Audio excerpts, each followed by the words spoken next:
जब तक भक्त और भगवान का संबंध केवल पूजा पाठ तक सीमित रहता है, तब तक भक्ति में रस कम और विधि अधिक होती है।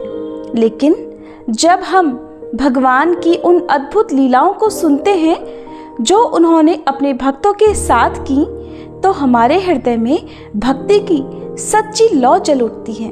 भगवान केवल मंदिरों में ही नहीं रहते, बल्कि वो तो अपने सच्चे भक्तों के मन में निवास करते हैं, उनके दुख में सहभागी बनते हैं, उनके संकट में सहायक बनते हैं।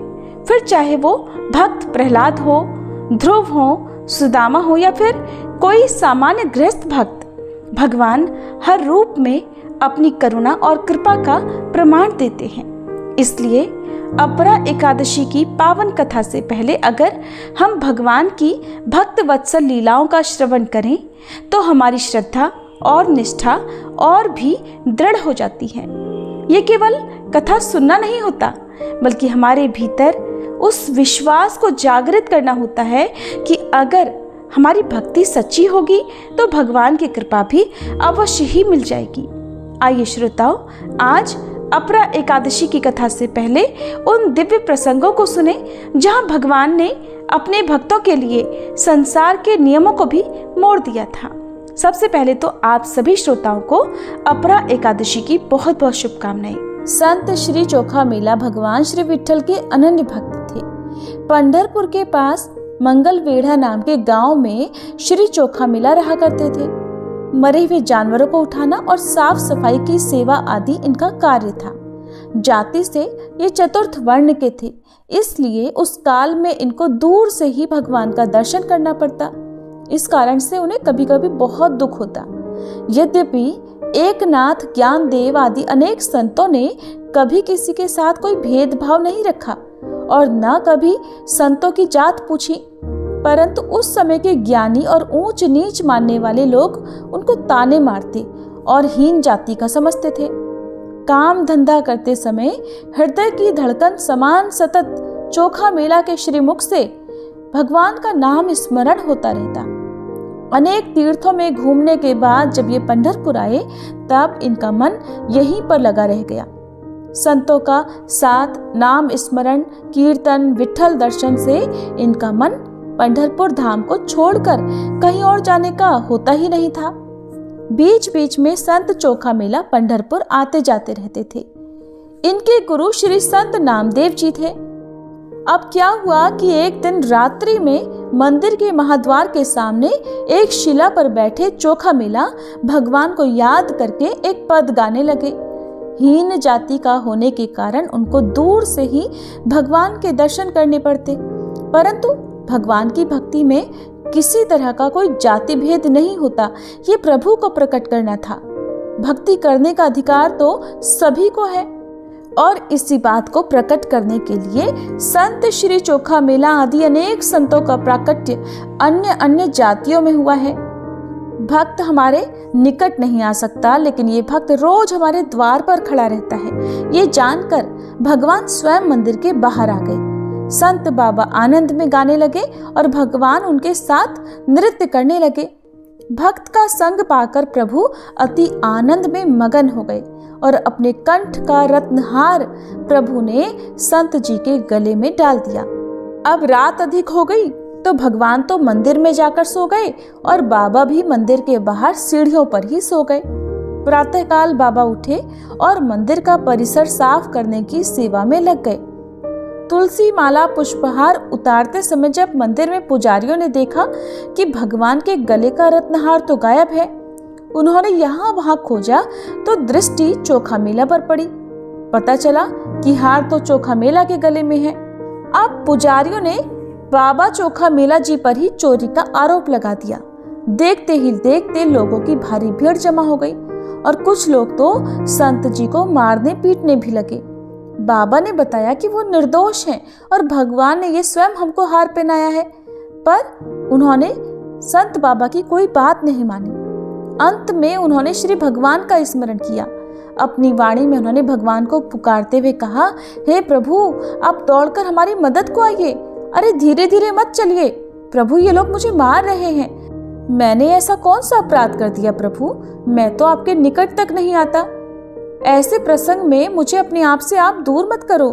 अब मेरी रक्षा की जिम्मेदारी तो आपकी ही है प्रभु। कृपया जल्दी आइए, तेज तेज आइए। संत जी के गले का हार अब ऐसा कहते ही भगवान के कंठ में जा पहुंचा। अब मंदिर के जो पुजारी जी बाबा चोखा मेला के कंठ से हार निकालने के लिए पहुंचे हुए थे, तो उन्होंने संत बाबा के कंठ से जब रत्नहार निकालने का प्रयास किया तो रत्नहार तो उनके कंठ में था ही नहीं। तब उन्होंने पूछा, कहाँ गया रत्नहार, कहाँ छुपाया तुमने? तब बाबा ने कहा, मेरे प्रभु ने मेरी विनती सुन ली, वो हार तो भगवान के कंठ में ही है। पुजारियों ने मंदिर के अंदर जाकर देखा तो सचमुच हार तो भगवान के कंठ में ही था।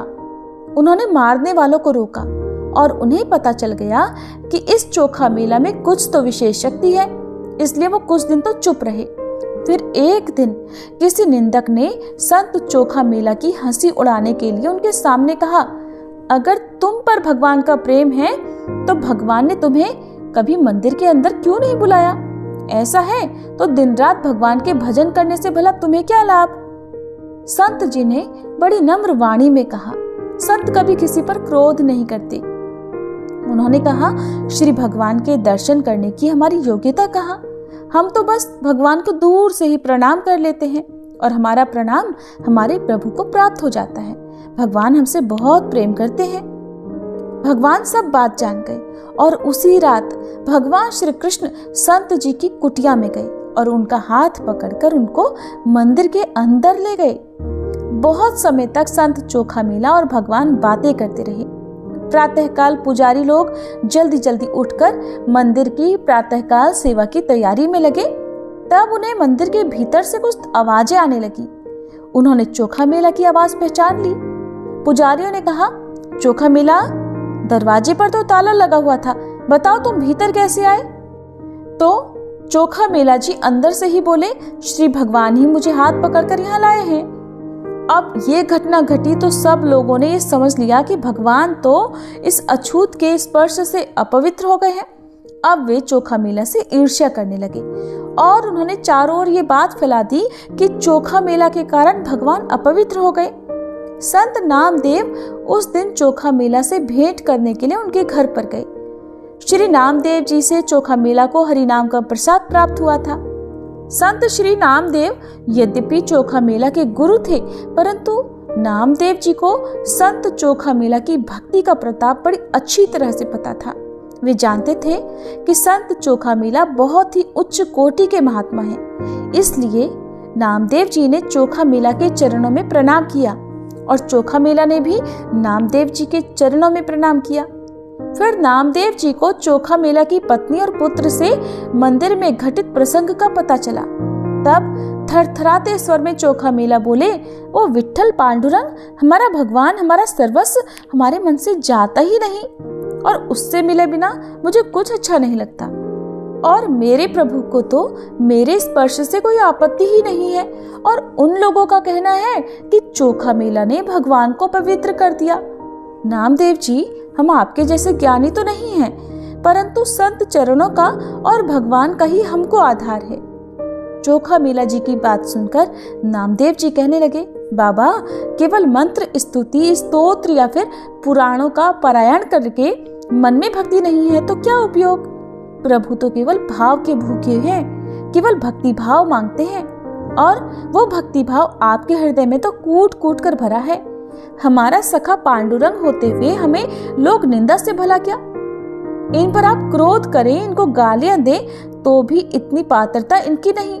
संतों से डांट खाना, संतों का क्रोध भी सबको प्राप्त नहीं होता बाबा। और बाबा, जिन्होंने आपको मारा है ना, वे महामूर्ख हैं और आपके स्पर्श से जिनको आपत्ति होती है ना, उनके भाग्य में आपका पुण्य स्पर्श लिखा ही नहीं है।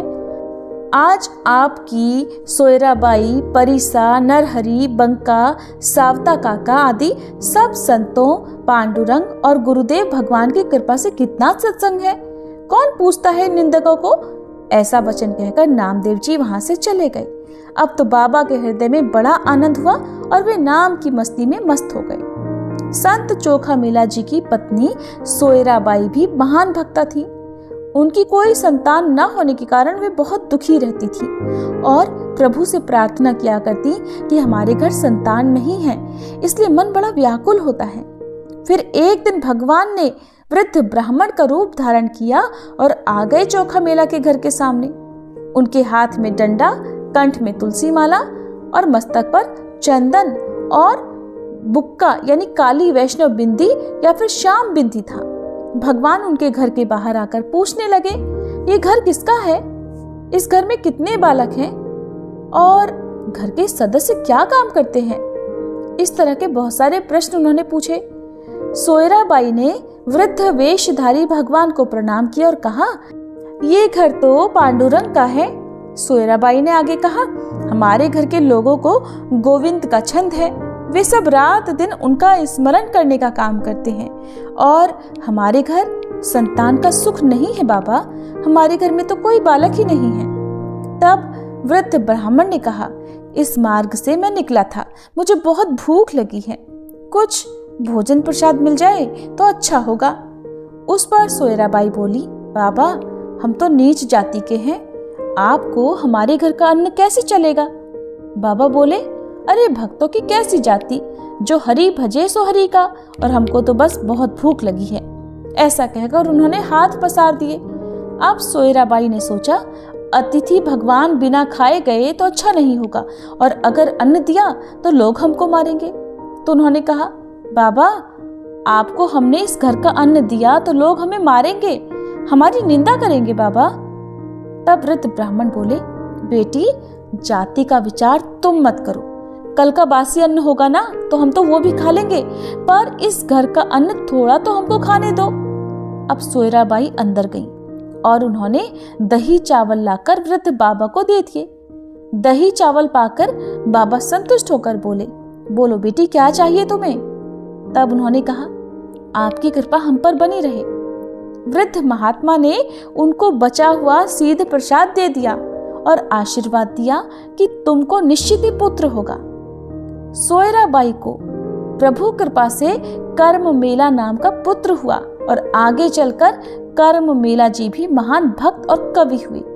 ये थी आज की कथा। सब मिलकर प्रेम से बोलिए, संत चोखा मेला जी की जय। आइए अब बढ़ते हैं अपरा एकादशी की कथा की ओर, जहाँ पर इस समय धर्म सभा सजी हुई है। राजमहल के राजसी प्रांगण में महाराज युधिष्ठिर धर्म चिंतन में लीन है। उनके हृदय में आज फिर जिज्ञासा है कि आज कौन सी एकादशी का व्रत है, इसका क्या महत्व है। और तभी आकाश गंगा के पार से आती है रथ की गूंज। दिव्य रथ पर विराजमान स्वयं भगवान श्री कृष्ण अपने सखा युधिष्ठिर महाराज से मिलने आ रहे हैं। उनके तेजस्वी स्वरूप से दिशाएं आलोकित हो रही हैं। उनके चरण जहां पड़ते हैं वहां पुष्पों की वर्षा होती है। भगवान श्री कृष्ण के आगमन से राजमहल का वातावरण भक्तिभाव से भर गया है। युधिष्ठिर महाराज हाथ जोड़कर खड़े हैं, उन्हें प्रणाम करते हैं। तब भगवान मुस्कुराकर उनसे कहते हैं, राजन आज जो एकादशी है वो केवल व्रत नहीं, पापों का नाश और मोक्ष का द्वार है। मैं तुम्हें अब इसकी दिव्य कथा सुनाता हूँ, ध्यान पूर्वक सुनो। प्राचीन समय की बात है। महिध्वज नाम के एक महान राजा अपने स्वभाव के अनुरूप ही राज्य किया करते थे और सशक्त राजा के शासन में सारी प्रजा भी सुखपूर्वक रह रही थी। राजा महिध्वज का छोटा भाई वज्रध्वज क्रूर, अधर्मी और बड़ा अन्यायी था।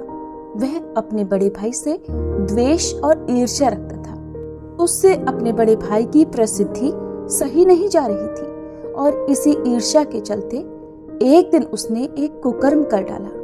उसने अपने बड़े भाई महिध्वज की हत्या कर दी और इतना ही नहीं, उसके शव को जंगल में एक पीपल के पेड़ के नीचे गड्ढा करके दबा दिया। अकाल मृत्यु के कारण वह धर्मात्मा राजा अब प्रेत योनि में पड़ गया और उसी पीपल के पेड़ पर रहकर वह वहां उत्पात मचाने लगा। एक दिन महर्षि धौम्य उधर से गुजरे। उन्होंने पेड़ पर प्रेत देखा और अपने तपोबल से उसकी सारी कहानी जान ली और उसके उत्पात का कारण भी समझ लिया। इसके बाद ऋषि ने उस प्रेत को पीपल के पेड़ से उतारा और परलोक विद्या का उपदेश दिया। इसके अलावा ऋषि ने स्वयं ही राजा की प्रेत योनि से मुक्ति के लिए अपरा अर्थात अचला एकादशी का व्रत किया और उसे अगति से छुड़ाने के लिए, प्रेत योनि से मुक्ति दिलाने के लिए व्रत के समस्त पुण्य फल को प्रेत बने राजा को अर्पित कर दिया। इस पुण्य के प्रभाव से राजा अब प्रेत योनि से मुक्त हो चुका था और अब वह ऋषि धौम्य को धन्यवाद देता हुआ दिव्य देह धारण करके पुष्पक विमान से स्वर्गलोक को चला गया। भगवान श्री कृष्ण ने धर्मराज युधिष्ठिर से कहा, हे राजन, ये मैंने लोकहित के लिए बहुत ही पावन कथा कही है। इसे पढ़ने और सुनने से मनुष्य समस्त पापों से मुक्त हो जाता है।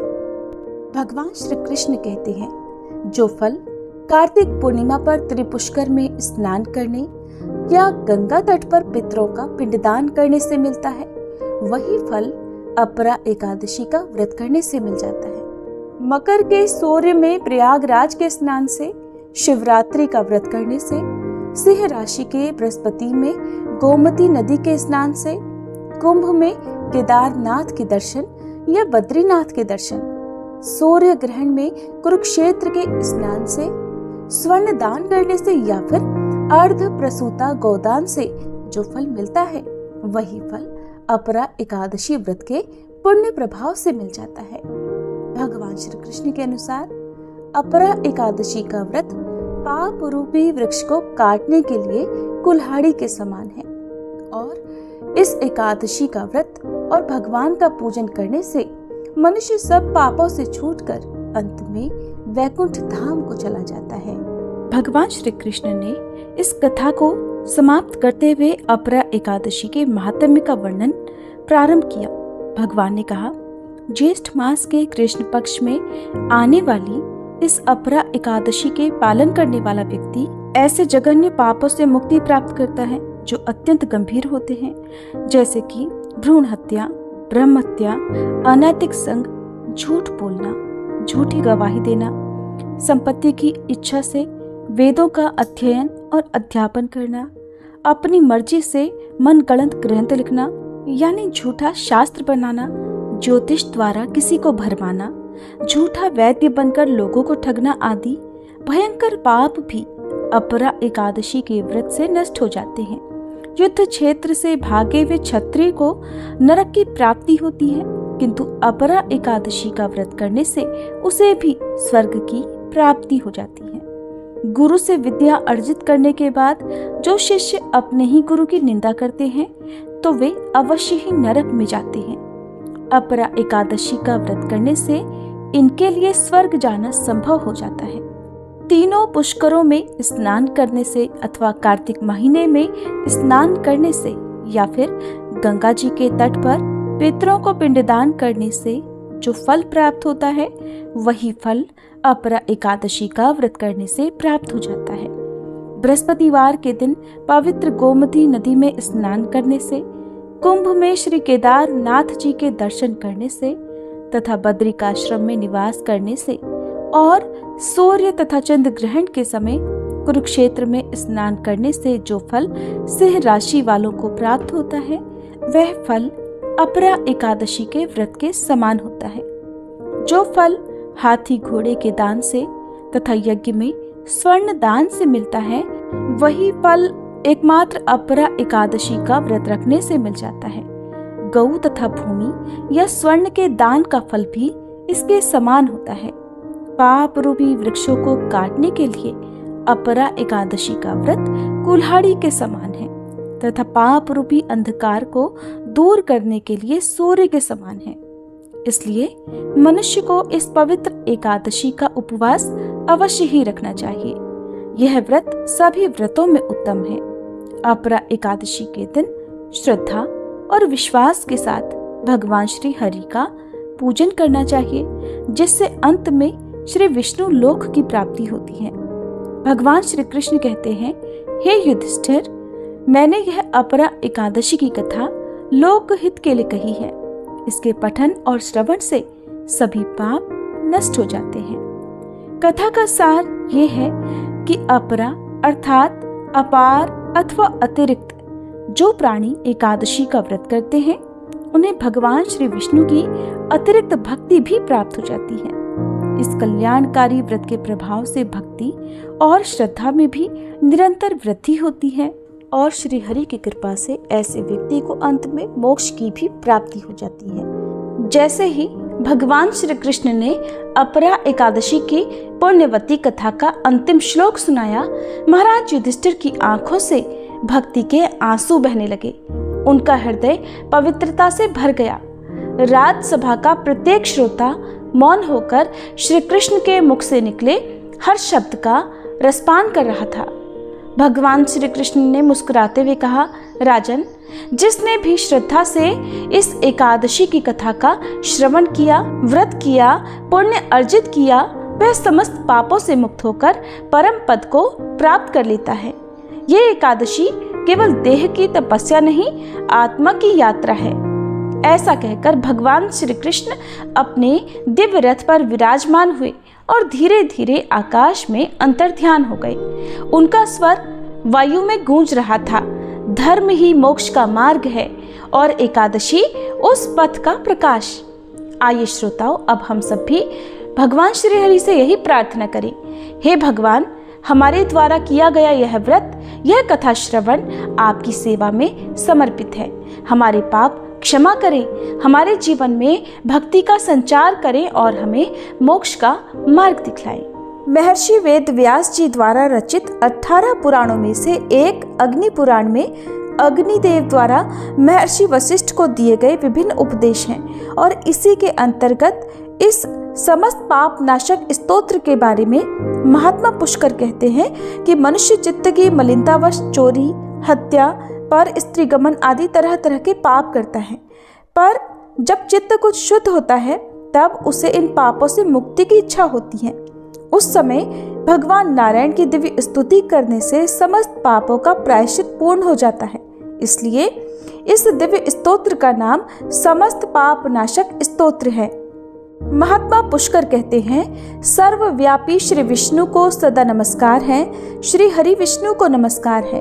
मैं अपने चित्त में स्थित सर्वव्यापी अहंकार शून्य श्री हरि को नमस्कार करता हूँ।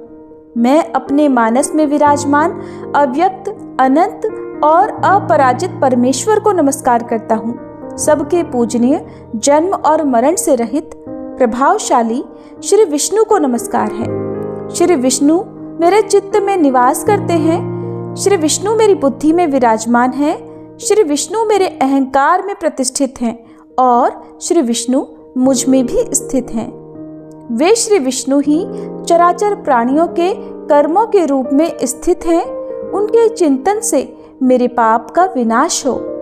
जो ध्यान करने पर पापों का हरण करते हैं और भावना करने से स्वप्न में दर्शन देते हैं।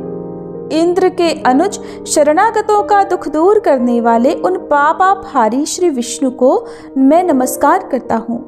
मैं इस निराधार जगत में अज्ञानांधकार में डूबते हुए को हाथ का सहारा देने वाले परात्पर स्वरूप श्री विष्णु के सम्मुख प्रणत होता हूँ। सर्वेश्वर प्रभु, कमल नयन परमात्मन ऋषिकेश, आपको नमस्कार है। इंद्रियों के स्वामी श्री विष्णु, आपको नमस्कार है। हे नरसिंह, अनंत स्वरूप गोविंद, समस्त भूत प्राणियों की सृष्टि करने वाले केशव, मेरे द्वारा जो दुर्वचन कहा गया हो अथवा पाप पूर्ण चिंतन किया गया हो, मेरे उस पाप का प्रशमन कीजिए, आपको नमस्कार है। केशव, अपने मन के वश में होकर मैंने जो न करने योग्य अत्यंत उग्र पाप पूर्ण चिंतन किया है उसे शांत कीजिए। परमार्थ परायण ब्राह्मण प्रिय गोविंद, अपनी मर्यादा से कभी च्युत न होने वाले जगन्नाथ, जगत का भरण पोषण करने वाले देवेश्वर, मेरे पाप का विनाश कीजिए। मैंने मध्याह्न, अपराह्न, सायंकाल एवं रात्रि के समय जानते हुए अथवा अनजाने शरीर, मन एवं वाणी के द्वारा जो पाप किया हो, पुंडरीकाक्ष, ऋषिकेश, माधव, आपके इन 3 नामों के उच्चारण से मेरे वे सब पाप क्षीण हो जाएं। हे कमल नयन लक्ष्मीपते, इंद्रियों के स्वामी माधव, आज आप मेरे शरीर एवं वाणी के द्वारा किए हुए पापों का हनन कीजिए। आज मैंने खाते, सोते, खड़े, चलते अथवा जागते हुए मन, वाणी और शरीर से जो भी नीच एवं नरक की प्राप्ति कराने वाला सूक्ष्म अथवा स्थूल पाप किया हो, भगवान वासुदेव के नामोच्चारण से वे सब विनष्ट हो जाएं। जो परब्रह्म, परम धाम और परम पवित्र हैं, उन श्री विष्णु के संकीर्तन से मेरे सब पाप लुप्त हो जाएं, जिसको प्राप्त होकर ज्ञानी जन पुनः लौट कर नहीं आते, जो गंध, स्पर्श आदि तन्मात्राओं से रहित हैं। श्री विष्णु का वह परम पद मेरे पापों का शमन करे। जो मनुष्य पापों का विनाश करने वाले इस स्तोत्र का पठन अथवा श्रवण करता है, वह शरीर, मन और वाणी जनित समस्त पापों से छूट जाता है एवं समस्त पाप ग्रहों से मुक्त होकर श्री विष्णु के परम पद को प्राप्त होता है। इसलिए किसी भी पाप के हो जाने पर इस स्तोत्र का जप करें। यह स्तोत्र पाप समूहों के प्रायश्चित के समान है। कृच्छ्र आदि व्रत करने वालों के लिए भी यह श्रेष्ठ है। स्तोत्र, जप और व्रत रूप प्रायश्चित से संपूर्ण पाप नष्ट हो जाते हैं। इसलिए भोग और मोक्ष की सिद्धि के लिए इनका अनुष्ठान करना चाहिए। अगर आपको आज की ये वीडियो पसंद आई हो तो वीडियो को लाइक करके कमेंट बॉक्स में हरे कृष्ण